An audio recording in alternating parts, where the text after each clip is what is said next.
स्वतंत्र भारत के पहले मतदाता एवं किन्नौर से संबंध रखने वाले श्याम शरण नेगी का आज निधन हो गया। उनके निधन पर प्रदेश के मुख्यमंत्री जयराम ठाकुर ने भी शोक व्यक्त किया। उन्होंने एक पोस्ट शेयर करते हुए लिखा कि श्याम शरण नेगी के निधन की खबर सुनकर दुखी हूँ। उन्होंने अपना कर्तव्य निभाते हुए 34वीं बार बीते 2 नवंबर को ही विधानसभा चुनाव के लिए अपना पोस्टल वोट डाला। यह याद हमेशा भावुक करेगी।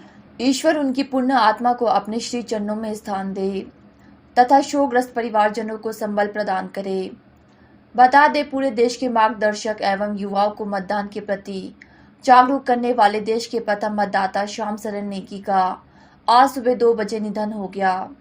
उन्होंने इस दुनिया को छोड़ने से पहले ही अपनी अंतिम इच्छा मतदान करके पूरी की। उन्हें एहसास हो गया था कि अब इस दुनिया को छोड़कर जाना है।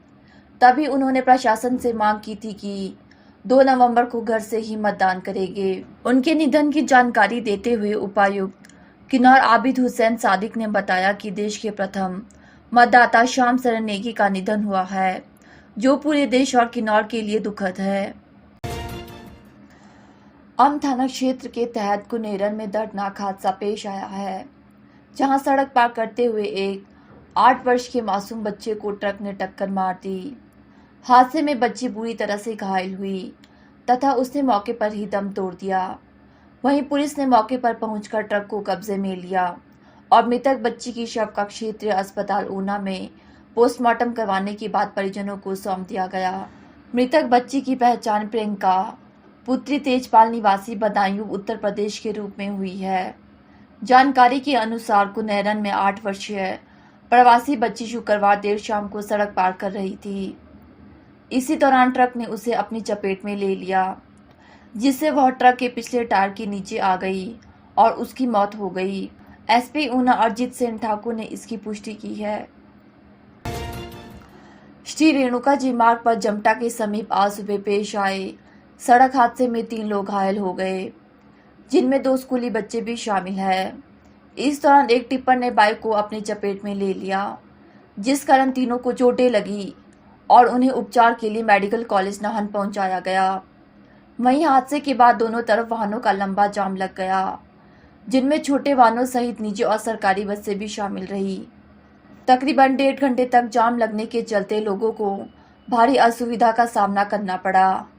वहीं चालक मौके से फरार बताया जा रहा है। जानकारी के अनुसार जमटा पंचायत का वार्ड मेंबर बाइक पर सवार होकर अपने बेटे व भतीजे को लेकर स्कूल छोड़ने जा रहा था। इसी बीच जमटा से थोड़ा आगे पहुंचा तो टिप्पर ने बाइक को जोरदार टक्कर मार दी। टिप्पर की टक्कर लगने से बाइक चालक बच्चों समेत नीचे गिर गया और बुरी तरह से जख्मी हो गया, जिसके बाद आसपास के लोग भी मौके पर इकट्ठा हो गए और व्यक्ति को दोनों बच्चों समेत उपचार के लिए नाहन मेडिकल कॉलेज पहुंचाया गया। वहीं हादसे के बाद तकरीबन 1 घंटे तक लगे लंबे जाम को पुलिस प्रशासन की टीम द्वारा दुरुस्त किया गया। कांग्रेस पार्टी ने हिमाचल प्रदेश के लिए अपना घोषणा पत्र जारी कर दिया है, जिसका नाम कांग्रेस प्रतिज्ञा पत्र 2022 रखा गया है। 10 गारंटी कांग्रेस पार्टी ने घोषणा पत्र जारी करने से पहले ही कर दी थी, जिन्हें मैनिफेस्टो में शामिल किया गया है। कांग्रेस पार्टी ने ओपीएस 1 लाख लोगों को पहले ही कैबिनेट में नौकरी देने का ऐलान किया है। इसके अलावा 300 यूनिट बिजली फ्री, नए पर्यटन नीति, कृषि बागवानी आयोग, नई वन एवं पर्यावरण नीति और स्पेशल फूड पार्क सहित कई बड़े ऐलान किए हैं। कांग्रेस के घोषणा पत्र को छत्तीसगढ़ के मुख्यमंत्री भूपेश बघेल, हिमाचल कांग्रेस प्रभारी राजीव शुक्ला, प्रदेश कांग्रेस अध्यक्ष प्रतिभा सिंह, प्रचार कमेटी के अध्यक्ष सुखविंदर सिंह सुक्खू और मैनिफेस्टो कमेटी के अध्यक्ष धनीराम शांडिल ने जारी किया। इस मौके पर कांग्रेस नेताओं ने कहा कि कांग्रेस जो वादे करती है उन्हें पूरा भी करती है। हिमाचल प्रदेश के लोगों को महंगाई, बेरोजगारी, भ्रष्टाचार से राहत देने के लिए पार्टी ने प्रतिज्ञा पत्र जारी किया है। अच्छा सवाल पूछा और उस पहली बात तो ये है कि वो राशि 17,000 करोड़ है, जो राज्य सरकार और छत्तीसगढ़ के 3 लाख कर्मचारी अधिकारी हैं, उसकी राशि भारत सरकार के पास 17,000 करोड़ रुपए जमा है। भारत सरकार को हमने पत्र लिखा वो पैसा, चूंकि हमने ओल्ड पेंशन स्कीम लागू कर दिया, वो पैसा हमें राज्य वापस भेज दे। उन्होंने पैसा वापस करने से इनकार किया है, लेकिन कारण उन्होंने नहीं बताया है। कारण तो बताने होंगे, हम फिर से पताचार करेंगे। पैसे तो कर्मचारियों के साथ व्यक्तिगत रूप से उनका एग्रीमेंट हुआ है और उसी एग्रीमेंट के तहत राजस्थान में पैसा वापस, वो अपना पैसा निकालना शुरू कर दिए। अब इसमें कारण क्यों नहीं दे रहे हैं ये हम पूछेंगे और उसके बाद लीगल एडवाइस भी लेंगे और व्यक्तिगत उनके एग्रीमेंट है, खाता भी खुलवाएंगे, एग्रीमेंट करेंगे राज्य सरकार के हिसाब से, ओल्ड पेंशन स्कीम लागू करेंगे और पुराने पेंशन के तहत अब पेंशन के लिए वेतन में कोई अंशदान की कटौती नहीं होगी। नंबर 1, सेवानिवृत्ति के पर पेंशन की पूरी गारंटी। नंबर 2, सेवानिवृत्ति पर अंतिम मूल वेतन के 50% पेंशन बनेगी। नंबर 4, मृत्यु के बाद परिवार को पेंशन का प्रावधान। विधानसभा चुनाव के दृष्टिगत आबकारी विभाग पूरी तरह से अलर्ट मोड पर आ चुका है। एक तरफ जहां विभाग की शराब माफियों के खिलाफ ताबड़तोड़ कार्रवाई जारी है, तो वहीं सरकार को करोड़ों का चूना लगाने वाले व्यापारियों पर भी विभाग लगातार नकेल कस रहा है। राज्य कर एवं आबकारी विभाग की टीम ने बिना ई-वे बिल के सामान ले जाते एक ट्रक को जब्त किया है। साथ ही मामला दर्ज कर आगामी कार्रवाई शुरू कर दी है। जानकारी के अनुसार टीम ने सहायक आयुक्त राज्य कर एवं आबकारी विभाग नालागढ़ अजय धीमान के नेतृत्व में नाका लगाया हुआ था। इस दौरान उनके साथ सहायक राज्य कर अधिकारी नवदीप सिंह भी मौजूद थे। उन्होंने इस दौरान मुंबई से नालागढ़ आ रहे एक ट्रक को जांच के लिए रुकवाया। ट्रक में 1 करोड़ 40 लाख मूल्य की दवाइयों का रॉ मटेरियल था। जब विभाग द्वारा चालक को इस दवाइयों से संबंधित ई-वे बिल दिखाने को कहा गया तो वह कुछ नहीं पेश कर पाया। इसके बाद विभाग ने तुरंत कार्रवाई करते हुए जीएसटी एक्ट की धारा 129 और 130 के तहत मालिक को नोटिस जारी कर दवाइयों को जब्त कर लिया है। साथ ही मामले की आगामी कार्रवाई शुरू कर दी है। हिमाचल प्रदेश में 12 नवंबर को मतदान है। ऐसे में पोलिंग पार्टियां और ईवीएम को लाने और ले जाने के लिए चुनाव आयोग ने तैयारियां लगभग पूरी कर ली है। बता दें कि जिला शिमला के विभिन्न डिपो से इस बार करीब 232 बसें पोलिंग पार्टियों के लिए लगाई जाएगी, जिसमें लोकल डिपो से 55 बसें शामिल है। इनमें से 22 बसों को रिजर्व रखा जाएगा और 210 बसें चुनावी क्षेत्र को भेजी जाएगी। यह बसें 10 से 12 नवंबर तक चुनावी ड्यूटी पर रहेगी। ऐसे में एक साथ इतनी अधिक बसें चुनावी ड्यूटी में लगाए जाने से आम लोगों को उस दौरान भारी परेशानी आ सकती है।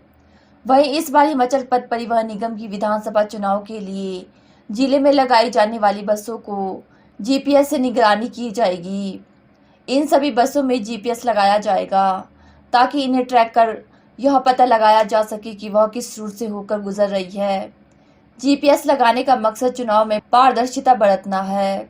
इसमें बसों को उन्हीं रूटों से गुजरना होगा जो चुनाव आयोग ने तय कर रखी है। रामपुर विधानसभा क्षेत्र के लिए 30 बसें, ठेऊ के लिए 35, जुब्बल कोटखाई के लिए 27, चौपाल के लिए 30, रोहडू के लिए 25, शिमला ग्रामीण के लिए 30, शिमला शहरी के लिए 11 और कुसुम्पटी विधानसभा क्षेत्र के लिए 22 बसें चुनावी ड्यूटी पर लगाई जाएगी। इन सभी विधानसभा क्षेत्रों के लिए औसतन 3 बसें रिजर्व में रखी जाएगी। हिमाचल कांग्रेस लीगल सेल ने चुनाव आयोग की निष्पक्षता पर सवाल खड़े किए हैं। कांग्रेस लीगल सेल के अध्यक्ष IN मेहता ने कहा कि अब तक पार्टी 100 से ज्यादा शिकायतें चुनाव आयोग को सौंप चुकी है, लेकिन चुनाव आयोग ने कोई भी कार्यवाही नहीं की। उन्होंने आरोप लगाया कि चुनाव आयोग केंद्र और प्रदेश सरकार के दबाव में काम कर रहा है। हिमाचल कांग्रेस लीगल सेल के अध्यक्ष IN मेहता ने कहा कि हाल ही में नालागढ़ के एक व्यापारी MC जैन ने चुनाव आयोग को ड्रग कंट्रोल नवनीत मरवाहा के खिलाफ शिकायत दी। उनके शिकायत पत्र में सोना बेचकर जनता के बीच पैसे बांटने के आरोप लगाए हैं, लेकिन चुनाव आयोग इस पर कोई कार्यवाही नहीं कर रहा। उन्होंने कहा कि कम से कम चुनाव आयोग इस मामले में जांच के आदेश देने चाहिए। हमारे विधि विभाग ने जो model code of conduct Himachal Pradesh में चुनाव के इस समय लगा है, उसकी अवहेलना के बारे में कुछ 100 से अधिक शिकायतें हमने इलेक्शन कमीशन को भेजी है। लेकिन बड़े दुख की बात है, इलेक्शन कमीशन ने सिर्फ एक हमारी कंप्लेंट पर संज्ञान लिया है, बाकी सारी शिकायतें पेंडिंग है। कोई एक्शन नहीं लिया गया। आज हम जब ये मुद्दा आपके सामने उठा रहे थे, एक बहुत बड़ी कंप्लेंट जो है एक व्यापारी, उद्योगपति और सोशल वर्कर है डॉक्टर MC जैन है। डॉक्टर MC जैन ने एक शिकायत जो हमें भी भेजी है, उसकी कॉपी ये 24/10 को इलेक्शन कमीशन को भेजी है, जिसमें लिखा गया है कि हिमाचल प्रदेश में पैसा सोने के बिस्किट और जेवरात बेच के यहाँ पर पैसा बांटा जा रहा है। भारतीय जनता पार्टी के कैंडिडेट को वो पैसा बांटा जा रहा है चुनाव को इन्फ्लुएंस करने के लिए।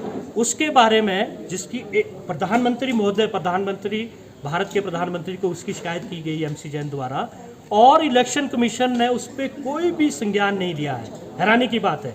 और आपने देखा होगा कुछ दिनों पहले हिमाचल प्रदेश में सोना पकड़ा गया चेकिंग के बाद, और MC जैन ने इसमें कहा है कि भाई मैंने गाड़ी के नंबर भी दिए हैं और 2 लोगों के नाम दिए, जहां पर 50 किलो सोना पंचकुला में, 50 किलो कांगड़ा धर्मशाला में रखा गया है, जो कि आधा किलो 1 किलो लाके हर क्षेत्र में लोकल ज्वेलर को बेचा जा रहा है, और उनसे पैसे लेके जो है भारतीय जनता पार्टी के कैंडिडेट को वो पैसे दिए जा रहे हैं, और हिमाचल प्रदेश में ताकि चुनाव प्रभावित हो। तो हमारी मांग रहेगी हिमाचल प्रदेश चुनाव आयोग से कि भी जल्द जो है इन शिकायतों का निपटारा करे।